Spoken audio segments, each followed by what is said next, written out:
Honolulu, 1916.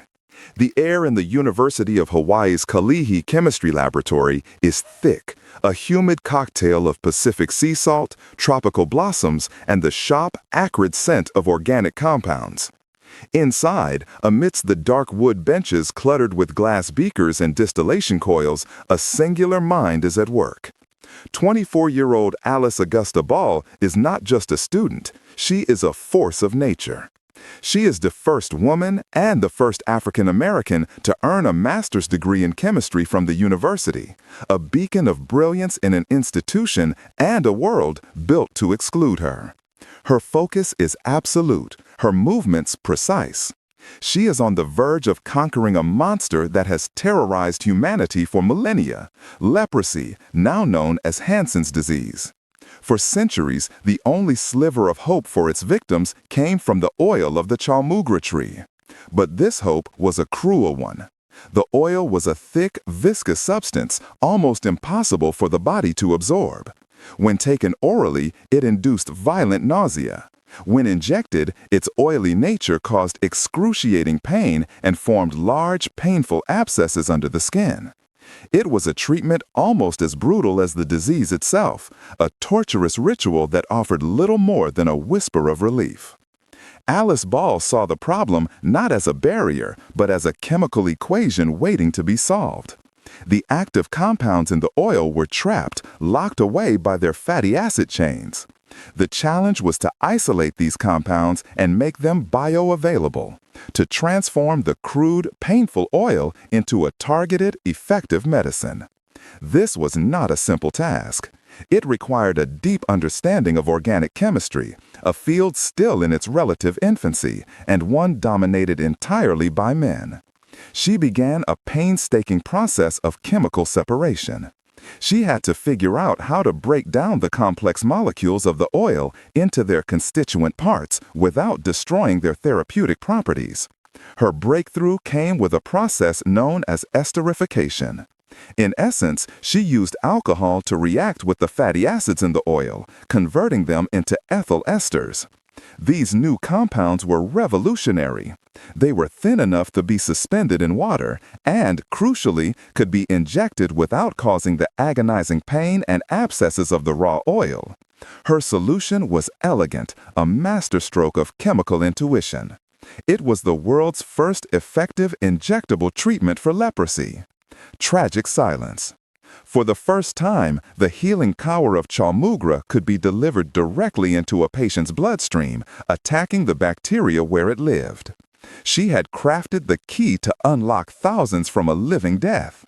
Her work was done in collaboration with Dr. Harry T. Hallman, a physician at the Kalihi Hospital who was desperate for a viable treatment for his patients.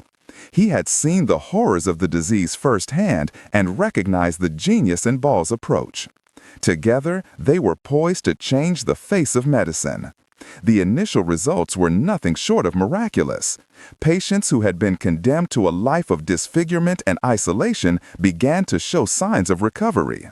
The path was clear: publish the findings, scale up production, and offer this miracle to the world. But history, so often a cruel arbiter of fate, had other plans. In the fall of 1916, at the absolute peak of her brilliance, Alice Ball fell ill. The exact cause remains a mystery. Some accounts suggest chlorine poisoning from a lab accident. Others point to a rapid case of tuberculosis. Whatever the cause, on December 31, 1916, Alice Ball died. She was just 24 years old. Her research was left unpublished, her methods meticulously documented in her lab notes, but not yet shared with the wider scientific community. Her voice was silenced before she could announce her own triumph. The vacuum created by her death was filled almost immediately. Dr. Arthur L. Dean, a chemist and the president of the University of Hawaii, had been aware of Ball's promising research. After her death, he stepped into her laboratory, took her meticulous notes, and continued the work of producing the injectable solution on a larger scale. He made no new discoveries. He did not refine her method or add any significant intellectual contribution. He simply followed the precise, brilliant path she had already laid out. Within months, he began publishing papers on the treatment. He presented the findings as his own, a product of his laboratory and his intellect. The medical world, desperate for a cure, celebrated his achievement. Newspapers ran headlines praising his breakthrough. The treatment, which should have been known as the Ball method, was christened the Dean method. The name of the young, black woman who had sacrificed her life and poured her genius into the cure was systematically erased. It vanished from the journals, the textbooks, and the annals of medical history. It was a theft so complete, so audacious, that it went largely unnoticed for half a century.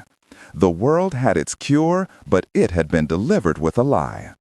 How quickly can a name vanish from history, even when its owner has delivered a miracle? That question lingered, a silent accusation within the halls of medicine, even if no one was there to hear it. From 1918 onward, the so-called Dean method became the global standard for treating Hansen's disease. It was a medical revolution in practice. For the first time in human history, a diagnosis of leprosy was not an automatic death sentence or a one-way ticket to a life of forced isolation. The injectable ethyl esters developed by Alice Ball were shipped across the world, from the remote settlements in the Hawaiian Islands to clinics in Asia, Africa, and South America. We can see the impact in the dry academic language of medical journals from the era. A 1921 article in Pub details the marked improvement in patients treated with the Chaumogra ethyl esters. It speaks of lesions fading, nerve function returning, and most importantly, patients being discharged, declared free of the disease, and allowed to return to their families. These were not just statistics, they were resurrected lives. Imagine the scene at the Kalaupapa settlement on the island of Molokai, a place once known as a living tomb. Life-saving treatment, for decades, anyone sent there was expected to die there. But now, because of Alice Ball's work, there was a flow of traffic in the other direction. People were leaving. They were rejoining a world that had cast them out. Yet, in all these triumphant reports, one name is conspicuously, consistently absent: Alice Ball. Her unique esterification process, the very chemical innovation that made all this possible, was credited solely and repeatedly to Arthur Dean. The University of Hawaii, in its official publications, celebrated its president as a pioneering medical innovator. We've scoured these archives. We found dozens of documents praising Dean, lauding the university's contribution to public health, and detailing the chemical properties of the treatment. Not once is Alice Ball mentioned as the originator. Her name is not in the footnotes. It is not in the acknowledgments. It is simply gone. This was not a passive oversight. It was an active institutional erasure. The system itself became the guardian of the lie. The narrative was simple and convenient. A powerful, established white man, the president of a university, had made a brilliant discovery. It fit the expected pattern. The alternative, that the true genius was a young, recently graduated black woman, was an inconvenient truth the academic world was not prepared to acknowledge. Her identity made her vulnerable. She was an anomaly in a system built on racial and gendered hierarchies. Her untimely death provided the perfect tragic opportunity for that system to quietly appropriate her genius, to fold her contribution into the career of a man who held all the power. This erasure wasn't just about credit. It was about the very nature of scientific truth. For generations, medical students learned about the Dean method. Doctors administered it. Patients were saved by it. The entire medical establishment operated on a foundation that, at its core, was a lie of attribution. It raises a chilling set of questions. Who, specifically, made the decision to remove her name? Was it Dean alone, acting out of pure ambition? Or was there a wider complicity among his colleagues and the university administration? We found no smoking gun memo, no written order to delete Alice Ball. Erasure is rarely so clumsy. It happens in the quiet conversations in faculty lounges, in the subtle rephrasing of a research paper, in the collective decision to not ask uncomfortable questions. It's the path of least resistance. Every time a professor taught the Dean method without questioning its origins, they became complicit.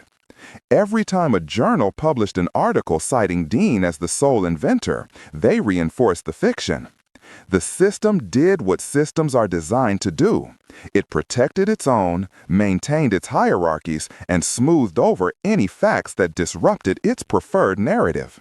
The silence around Alice Ball wasn't empty. It was filled with the weight of 1,000 small decisions to look the other way. Who signed off on the papers that deleted her contribution? And how many other breakthroughs were similarly stolen in plain sight?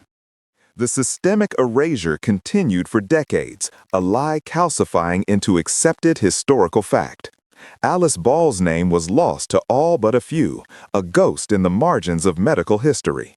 The Dean method remained the primary treatment for Hansen's disease until the 1940s when sulfone drugs were developed, offering an even more effective cure.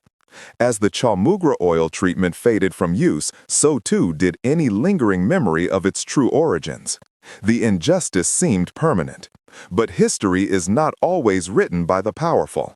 Sometimes a single persistent voice is enough to begin to unravel a lie. That voice belonged to Dr. Harry L. Arnold. In an almost poetic turn of events, Arnold was not only a respected physician in Hawaii, but also served as the editor of and at one point, acting president of the very same institution that had erased Ball, the University of Hawaii. In the 1970s, more than 50 years after Alice Ball's death, Dr. Arnold stumbled upon a brief, obscure mention of her work in a 1922 paper by her collaborator, Dr. Hallman, who had tried to give her credit by calling the process the Ball method. Intrigued by this discrepancy, Arnold began a quiet, methodical investigation. He became a historical detective. He dove into the university archives, sifting through brittle, forgotten documents. He searched for personnel files, laboratory notes, and internal correspondence from that long-ago era. He pieced together the timeline, cross-referencing dates in publications. He found the evidence, scattered but undeniable. Unearthing truth, he confirmed that Ball had developed the esterification process her death, and that Dean had published it without crediting her. He brought the story to light, publishing articles and speaking publicly about the profound injustice that had been done. He used his position of authority within the Hawaiian medical and academic communities to force a confrontation with a deeply uncomfortable past. His advocacy was a slow, arduous process.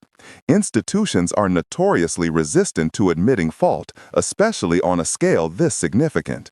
But Arnold was relentless.